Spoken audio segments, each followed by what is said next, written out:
Iya, terima kasih sebelumnya sudah hadir di sini.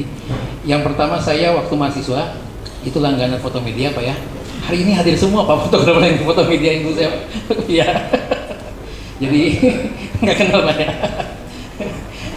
Terima kasih sebelumnya sudah hadir dari bapak-bapak semua sudah hadir di acara hari ini. Ya. Oke, kalau boleh tahu, Rik, Ya. ini sebetulnya jumlahnya kan ada 50 nih foto-foto yang dipamerkan. Sejatinya pasti bukan 50 ya. Dan berapa lama diambil? Karena ini objeknya di badan kereta api yang itu menjadi langka. Ya, berapa lama diambilnya, Rik? Yang pertama sih mengambilnya di stasiun Purwakarta. Waktu itu dikasih waktunya hanya 6 jam. Jadi dari jam 7 sampai dengan jam 11 gitu, sekitar jam 11 kita bisa masuk dengan surat resmi tentunya. Itu foto-foto. Yang keduanya mungkin ada di beberapa tempat tapi terpisah. Beda-beda waktu juga. Ya. Bagaimana bisa menemukan, kalau kita lihat hari ini di pameran adalah ada judul yang sangat kuat dengan mencocokkannya dengan objek ya. Dalam galeri juga kamu mencocokkan itu judul dengan lagu ya. Bagaimana kamu menjodohkan itu? Iya. Yang pertama pasti melihat dulu fotonya sebetulnya atas, karena kebiasaan saat ini itu adalah sosial media. Jadi selain judul juga memang ada caption, saya tambahkan caption karena itu bagian dari rekaman saya. Tapi pertama memang dari foto lantas dilihat gitu kira-kira ini isinya. Berbeda mungkin kalau dengan lukisan ya. Kalau lukisan bisa mulai dari judul gitu atau mungkin dari itu, tapi kalau ini memang harus merespon gitu ya. Jadi memang memilih objek lantas kira-kira apa sih yang bisa masuk di sini. Kira-kira itu. Yang betul memang kalau lagu, karena mungkin di pameran pertama saya yang galeri kan waktu itu kan you see what you hear ya. Jadi orang harus mendengarkan lagunya sambil melihat fotonya. Itu tahun 2021. Dan itu pertama kali barangkali ya sebuah pameran lukisan yang bisa didengar. Pameran betul yang didengar. Gitu. Jadi dia harus mendengarkan lagunya. Semua judulnya itu juga judul lagu gitu. Dan saat ini juga yang galeri itu lagi dipamerkan di Art Hotel Batam dari 1 Maret sampai dengan tanggal 3 Juni. Jadi berbarengan juga ada galeri video itu di Art Hotel Batam. Sebetulnya ada makna tersendiri nggak sih dengan kamu mengambil objek karat ini? Dalam masyarakat umum nih yang awam, karat itu pantasnya diabaikan atau dihilangkan. Karat pada motor, karat pada peralatan rumah tangga itu dihilangkan. Tapi Rian justru menemukan itu, mengangkat itu menjadi objek yang bukan sama sekali baru, tapi itu sesuatu yang unik. Ada maknanya. Sebelum menjawab itu Pak ini saya agak lebih grogi lagi karena dulu biasanya saya nemenin Mbak Ningguan interview, saya menulis transkripnya gitu kan. Nah sekarang saya diserbu sama pertanyaan Mbak ini agak sedikit ini juga. Biasanya kan ini ditanyakan ke narsum, ini saya jadi narsum sekarang. Ya Mbak ini kalau bilang tadi uniknya itu sebetulnya mungkin tadi ya melihat lebih dekat sebetulnya secara itu poinnya itu melihat lebih dekat bagaimana kita melihat sesuatu, dan itu ternyata ketika lihat karat tadi saya merasakan bahwa oh ternyata karat itu indah kok. Karat itu sesuatu hal yang mungkin tidak pernah kita lihat sebelumnya, dan saya bilang kan memang usia saya masuk 50 mungkin sudah berkarat, tetapi ketika kita berkarat indah kok sebetulnya, meskipun tidak boleh minum tambah gula, hanya teh tawar saja gitu, atau ada banyak larangan-larangan, tapi hidupnya indah gitu meskipun berkarat. Memotret di lingkungan umum, apalagi itu milik instansi, tentu tidak mudah. Apakah ada kesulitan yang berarti ketika harus melakukan pendekatan dengan PT KAI? Jadi waktu pertama itu diberi izin karena kita berbicaranya itu memang buat karya, tapi kebetulan itu untuk lebih ke publikasi atau PR-ing, jadi PR-nya gitu kan. Berasumsi foto-fotonya bisa dipakai untuk PR gitu ya. Tetapi begitu lihat hasilnya, oh kok ini hasilnya kayak gini, nggak mungkin buat dokumentasi untuk PR gitu. Akhirnya nggak dikasih izin lagi. Jadi cuma 1 kali kesempatan dan tidak bisa izin lagi. 1 kali itu berapa jam ya kalau boleh tahu? 6 sampai 8 jam. 6 sampai 8 jam. Ya. Okay. Nah, yang kalau misalnya lihat dari seri karat ini, yang kamu pikirin pertama kali yang itu harus ditampilkan secara besar dalam format dicetak, itu yang mana nih? Sebetulnya ketika melihat yang di sini itu yang paling kita pengen lihat itu adalah, mungkin karena saya bukan pelukis tadi, mungkin betul tadi ibu sebut ya, jadi saya melihat bahwa oh ini kayak skenario ya, ini kayak ini kayak mungkin sekarang sebutnya representatif ya, non representatif ya gitu. Tapi memang karena saya tidak bisa melukis, tapi saya suka menikmati itu, akhirnya itu mungkin ke bawah, ada yang seperti skenario, ada yang seperti sadari tadi mungkin Pak masa buat kira-kira itu. Tapi kalau yang dibesarkan itu biasanya saya melihat juga dari secara keseluruhan sifat ini ya, banyak itunya yang ditampilkan gitu ya. Tapi kekuatan kamu bisa pede untuk pameran hari ini, kabarnya juga dari dua orang yang di samping. Iya betul sekali Mbak Dini. Saya kuliah di fotografi di ISI, saya angkatan kedua, Pak Risman ya, 95. Saya waktu itu, nanti mungkin Pak Risman akan cerita sendiri, tapi di semester 2, semester 3 Pak Risman, foto ekspresi, tiba-tiba disuruh pakai backlink, foto yang sudah jadi pakai backlink, pakai segala macam. Waktu itu klise harus di sandwich, di double dan lain-lain. Begitu hasilnya ini, kok ini hancur, malah hancur. Saya berpikir bahwa waktu itu ada salon foto juga sebetulnya Pak ya. Jadi waktu itu berpikir saya masuk isi itu sebenarnya pengen fotonya yang seperti salon foto, sunrise, sunset dan segala macam. Tapi di isi malah dirusak. Itu satu. Yang kedua ini teman saya waktu kos juga di Jogja dari awal. Ini yang pertama ngomongin saya, ayo fotonya dipamerkan. Gitu. Pak Ismet ini adalah provokator dan tukang kompor, dan Pak Risman sebagai gasolinnya. Saya coba mau pindah ke Pak Ismet nih Pak. Apa alasan kuat Mas Ismet? Mas Ismet ini adalah sarjana S1, S2 dan S3-nya di ITB, betul ya Mas? Dan kemudian sekarang masih menjadi dosen. Apa sebetulnya alasan yang membuat Mas Ismet bisa memprovokasi Rian untuk pameran dari yang pertama kelihatannya ya, dari galeri ya. Sebelumnya saya ucapkan juga terima kasih saya diberi kesempatan untuk hadir di sini ya, kepada panitia Mas Rian. Ya, saya sangat senang bisa ada di depan teman-teman sekalian, ini para suhu fotografi semua nih. Saya minder kedua dari Mas Rian. Ya, saya lihat karya-karya Mas Rian ini punya keunikan. Pertama, kejelian dia. Jadi kalau dalam seni lukis, saya dulu berasal dari studio lukis di ITB. Kalau pelukis itu melukis, dia berdasarkan ekspresi dari dalam gitu. Sehingga dia punya kekuatan atau kegelisahan dalam dirinya, lalu diekspresikan, dijawantahkan, direalisasikan, divisualisasikan lewat sapuan kuas gitu. Nah, Mas Rian ini punya kejelian dalam menangkap objek, kan gitu ya, bedanya gitu. Jadi fotografi itu esensinya adalah menangkap objek atau merekam objek. Bedanya yang direkam oleh Mas Rian adalah hal-hal yang tidak banal, tidak lumrah gitu.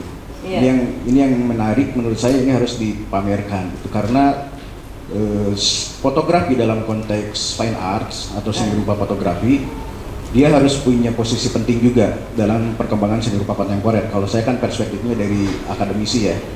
Kalau akademisi memang melihatnya perkembangan atau progresivitas dari ilmu-ilmu seni rupa gitu. Seni rupa fotografi ini belum banyak dibicarakan di Indonesia itu. Betul. Termasuk hal yang menjadi apa ya istilahnya itu, teralienasi gitu ya, terasingkan. Ini harus diangkat menurut saya, dan ngangkatnya kan bukan dengan wacana, dengan publisitas yang sifatnya verbal gitu, harus betul. Dengan satu event pameran menunjukkan karya-karya itu gitu. Nah, Mas Rian ini sebenarnya menurut saya sih mewakili dari sejumlah lulusan fotografi yang berekspresi lewat kamera. Itu yang makanya saya di dalam tulisan saya tidak menyebut Mas Rian sebagai fotografer, tapi sebagai perupa aja gitu ya, sebagai artis yang berekspresi. Bedanya itu aja, menggunakan media rekam gitu aja. Tapi ada proyek ke depan yang di push ke Rian, kira-kira apakah? Betul. Kalau seniman kan memang harus bersifat progresif ya. Betul. Seniman itu harus mencari kebaruan-kebaruan terus-terusan. ya, tanpa henti, apalagi sifatnya emang tujuannya adalah untuk orientasinya untuk publisitas diri. Ini penting sehingga Mas Rian nggak bisa berhenti di sini aja gitu. Iya. Itu harus terus berkarya, harus terus berpameran. Dulu guru saya bilang ya berkarya itu berhenti saat kita meninggal. Iya. Ya, jadi Betul. Prof. Risman juga sama pasti. Jadi kita itu berhenti berkarya saat kita menghembuskan napas terakhir gitu.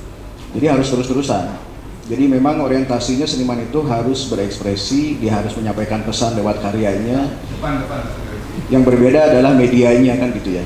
Yeah. Medianya, bentuk representasinya, lalu bentuk displaynya, teknik pembuatannya, itu aja yang berbeda. Tapi misi utamanya adalah atau esensinya adalah menyampaikan pesan-pesan tentang kebaikan menurut saya sih. Oke, terima kasih.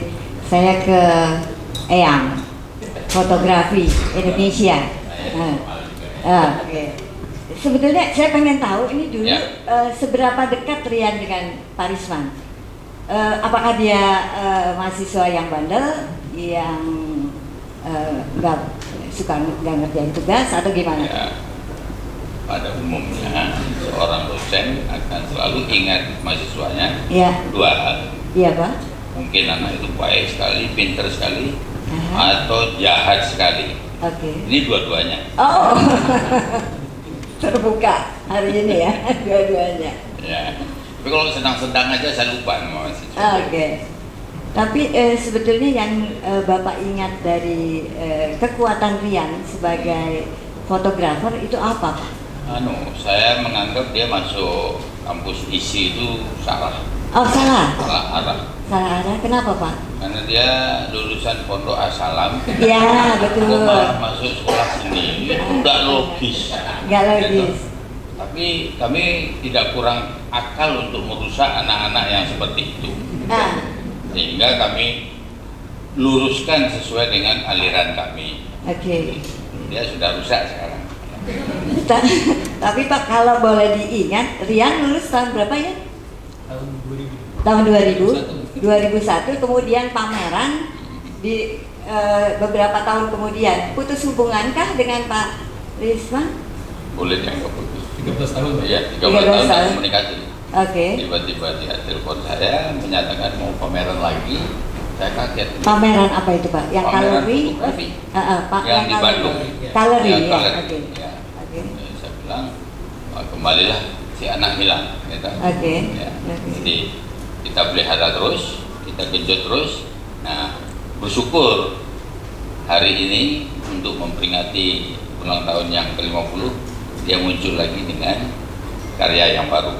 Oke. Dan masih saya baca jadwalnya akan muncul lagi di Yogyakarta.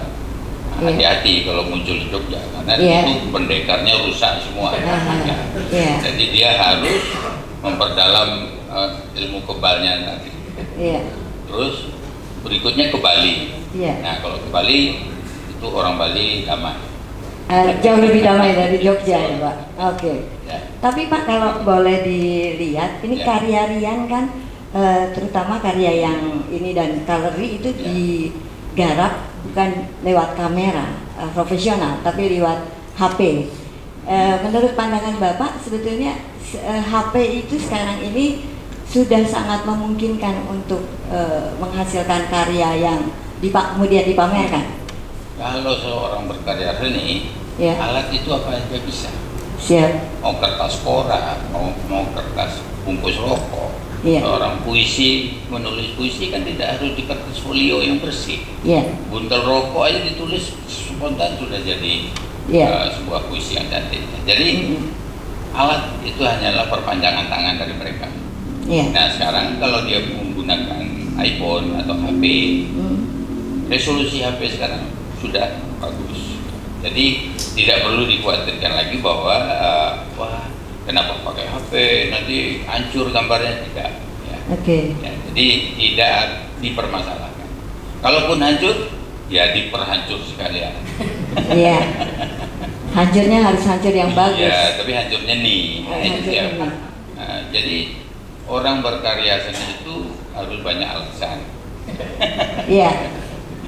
Ibu malah pusing kan? Jadi, Sedikit. Ya, ibu kalau lihat Avanti, Iya, melukis, coret-ngoret begitu. Iya. Dulu Avandi melukis cantik, bagus. Dia gambar ibunya, dia gambar anaknya, persis. Orang ngerti, oh ini Kartika, oh ini Ibu Mariati. Habis itu Cakarayam. Dia bilang apa? Saya kalau melukis pakai kuas itu udah tidak tega. Karena kalau bisa cat itu keluar dari ujung jari saya, itu saya lebih suka.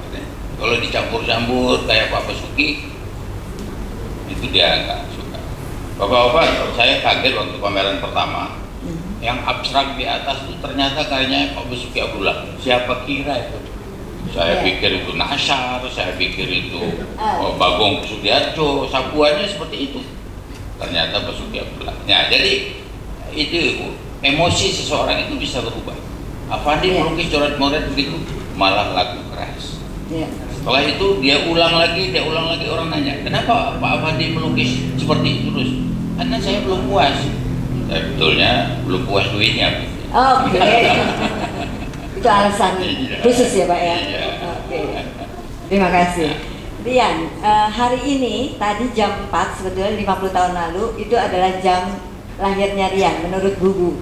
Jadi hari ini tanggal 19 Mei pukul 4 adalah hari Rian lahir 50 tahun lalu.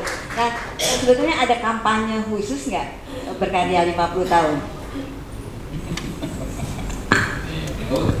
Ya. Mungkin ada beberapa karya memang dibuat interaktif. Jadi itu tadi ada yang pertama ada bemo, di bawah itu lebih ke bagaimana kita memacu kreatif, sebetulnya kreativitas. Ada bemo di bawah, kita bikin lomba foto, siapa boleh ikutan foto kontes di sana. Nanti dikirim di Instagram dan lain-lain. Satu itu. Yang kedua ada usut ya, ada di bawah itu juga itu foto. Dia mengambil kertas, nanti ada kertas judulnya itu ada nama dari 99 nama Tuhan, nanti ambil di sana. Menurut dia karya mana yang sesuai dengan 99 nama Tuhan tersebut nanti di posting. Itu lebih ke interaksi sih. Lebih ke interaksi. Via Instagram ya kan? Via Instagram. Ya. Oke. Kalau boleh saya mau turun ke bawah, mau coba tanya-tanya sama Dion Momongan dulu nih. Selamat sore semuanya. Saya Dion Momongan dan kebetulan tahun 2000 Pak Risman, Rian datang ke kantor kami ya, dulu di News Music, anak muda. Tapi memang saya agak sepakat dengan Pak Risman bahwa nongolnya juga udah kelihatan agak bengalnya ada. Dan beruntungnya saya pribadi waktu itu sebagai redaktur foto di News Music, saya senang karena buat saya musisi itu harus bandel, tapi wartawan dan fotografer yang nggak boleh kalah bandel. Betul, dimarahin teman. Oh iya, ini ada dua senior. Jadi akhirnya datang dan pertama kali ini dulu ya, magang ya nih ya, magang dan. Magangnya digaji nggak ya? Kelihatannya enggak, cuma uang transfer. Nah itu dia hebat, nilai tambahnya. Kalau bandel emang kayak gitu kan Pak ya, bayar nggak bayar belakangan, tapi sering kita beliin makanan. Nah kemudian ternyata kalau yang saya paling ingat dari Rian adalah apapun yang dikasih tugas, walaupun istilahnya misalnya saya menugaskan Rian untuk hanya permukaan aja, saya kasih order gitu, liputan ini, liputan foto apa segala macam. Ketika selesai besokannya hasilnya tuh nggak jauh dari apa yang saya pengen gitu. Syukurlah. Itu dia. Ya. Padahal kalau dipikir, aduh saya juga sebenarnya saya paling males cerita untuk ngejelasin gitu ya, detail. Kamu bagusnya gini nih, bagusnya gini. Saya pikir enggak, karena ketika dia datang dia udah punya modal, dia tahu bahwa bikin foto yang bagus gimana kan. Foto panggung apa bedanya sama foto-foto lain buat saya ya. Dalam arti bahwa dia pasti bisa, dan ternyata Rian di saat itu di tahun 2000 ya nih ya, 2000 ternyata memang udah kelihatan bakatnya. Ya, bakat sebagai fotografer sebenarnya. Tapi musisi juga loh. Dia banyak yang nganggap dia belakangan ketika wawancara dianggap dia musisinya. Mungkin itu juga nilai tambahnya sehingga dia ketika motret musisi merasa dia foto sama musisi, padahal dia fotografer. Jadi itu aja yang saya tangkap, yang saya selalu ingat dari seorang Rian. Terima kasih. Terima kasih, Bro Dion.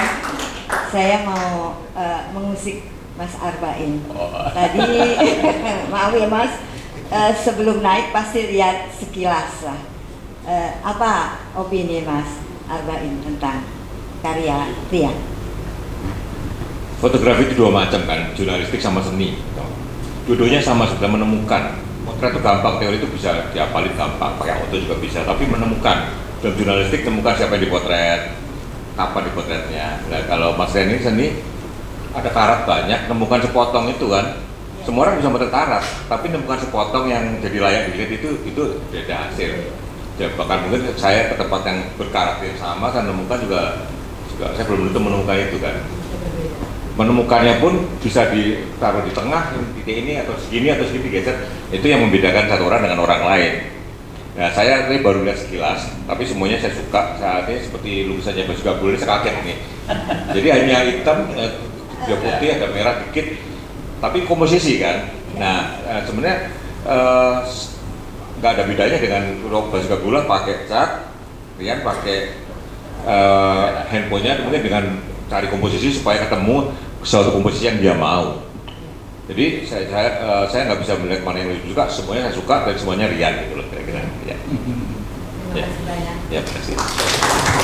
Rian ada komen dengan komentar dari Suhu. Saya pas dulu kali ini. Itu membuktikan kalau Rian betul grogi.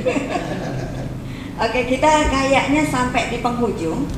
Sebelumnya kita mau minta Pak Tismat untuk speech tentang pameran ini, acara pembukaan ini. Ya, sebetulnya tadi saya mau ngomong, saya bangga dengan para mahasiswa saya yang sekarang itu tampil di dunia fotografi Indonesia. Saya selalu bilang selamat kepada Anda semua. Saya nggak bisa bayangkan. Tunggu dulu. Saya bilang karya-karya itu hebat-hebat semua. Saya bilang. Saya nggak bisa bayangkan kalau saya dulu lebih rajin masuk kelas. Saya bilang. Jadi saya sering bolos saja karyanya bagus. Jadi apalagi kalau saya rajin masuk kelas. Itu kelemahannya dan hebatnya mahasiswa sekarang. Jadi kuliah sekarang tidak susah-susah. Baru kita ngomong ABC, dia sudah buka internet. Ini kan Pak, semua tokoh yang kita acu di dalam kuliah itu, dia sudah googling duluan. Gitu, ya. Saya pernah mengajar, disuruh di orang pertanian Pak, kepala-kepala kebun itu tolong dirusak mentalnya Pak, kata bosnya. Kenapa? Di kepala mereka itu bulan ini masuk 6 juta, besok harus 12, besok 18. Iya. Coba Pak Risman ngomong soal seni. Nah, saya ngomong seni kayak Rian ini Bu. Iya. Kalau di dalam fotografi kita sebut ini seni wanikere. Siapa yang mau beli, siapa yang mau menghias rumah dengan gambar bemo rusak. Ya. Jadi dia tidak berniat mencari uang, mencari kaya dengan ini, tapi kepuasan batin. Nah, itulah dia. Jadi disenangi kalau tidak oleh audiens itu nomor 2. Yang penting aku berekspresi dulu dan aku suka. Nah itu bedanya seperti yang dibilangkan oleh Pak Arbain. Jurnalistik lain, dia harus patuh. Ada orang tabrakan kepalanya nggak putus, diputus dengan komputer, nggak boleh. Ya. Tapi di dalam fotonya Rian boleh. Ya. Jadi bebas dia berkarya. Makanya saya bilang, udah semprotkan cat di situ. Kalau nggak bagus, dia tutup dulu. Nah, sampai jadi bikin 10, masa nggak ada 2 yang bagus. Nah, begitu. Jadi itulah karya-karya foto Rian ini merupakan selalu pencarian yang selalu dilakukan dan tidak akan berhenti sampai di sini. Makanya saya di Jogja harus lebih produktif lagi, bikin lagi yang baru, bukan yang ini. Oke. Nah, gitu ya. Jadi ukurannya yang gede, ya. Ukurannya yang gede. Ya. Seperti saya waktu tahun 2022 dengan bapak-bapak semua ini bikin foto 222 peserta, 22 negara, tanggal 22 Iya. karena itu akhir-akhir pandemi Bu. Jadi Oke. begitu kita kangen ketemu dengan teman-teman, kita adakan di Museum Hidayat ukuran foto semua 100 cm kali 150. Mau lebih besar boleh, lebih kecil tidak boleh. Iya. Akhirnya apa? Semua Museum Hidayat itu dikudeta oleh para fotografer. Semua lukisan Hidayat turun. Ya, itu konsekuensinya karena sudah mengajak fotografer pameran di sana. Saya yang lempoh Bu. Museum Hidayat dengan rumah saya itu 45 kilo. Jadi kalau ada Pak kurang paku satu itu saya harus nyetir dulu 45 kilo gitu lah.